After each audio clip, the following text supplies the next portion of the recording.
ចាំងថ្លៃហើយ10ឆ្នាំហើយប្រងតែដើររកស្រីបោះភ្នែកមន្ត្រីខ្លាចចិត្តដូចកាកៃស្មត់ស្ដីងាយងាយរត់រកទូទាយថាជំនាញរកប្រពន្ធបានទេ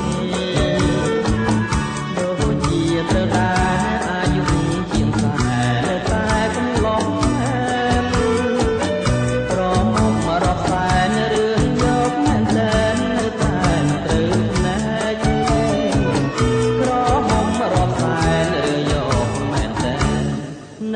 មិនត្រូវភ្នែកដើររើសម្នាក់ឯងស្វែងស្វែងរកស្រីតែល្អឯងបាក់ស្រីប្រលៀងភ្នែកដោយគូស្នេហ៍តែបែកចិត្តមិនយកទេ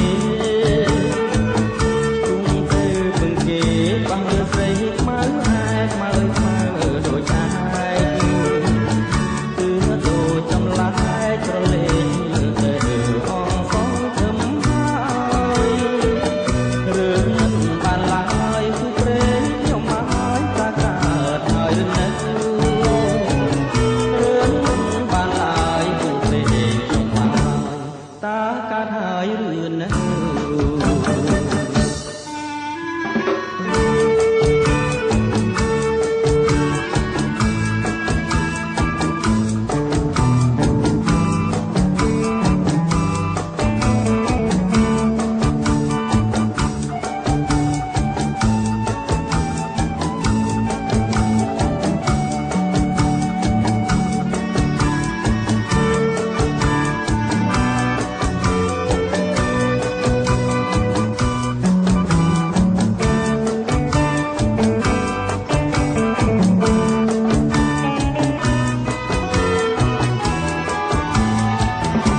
ម្ចាំងថ្លៃហើយ10ឆ្នាំហើយគ្រាន់តែដើររកស្រី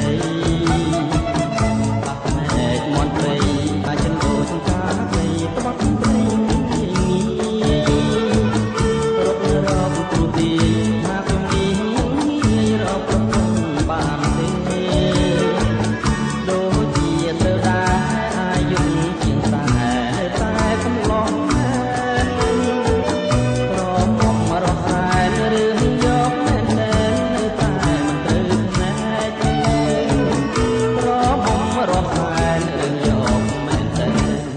នៅតែមិនត្រូវភ្នែកដើររើសម្នាក់ឯង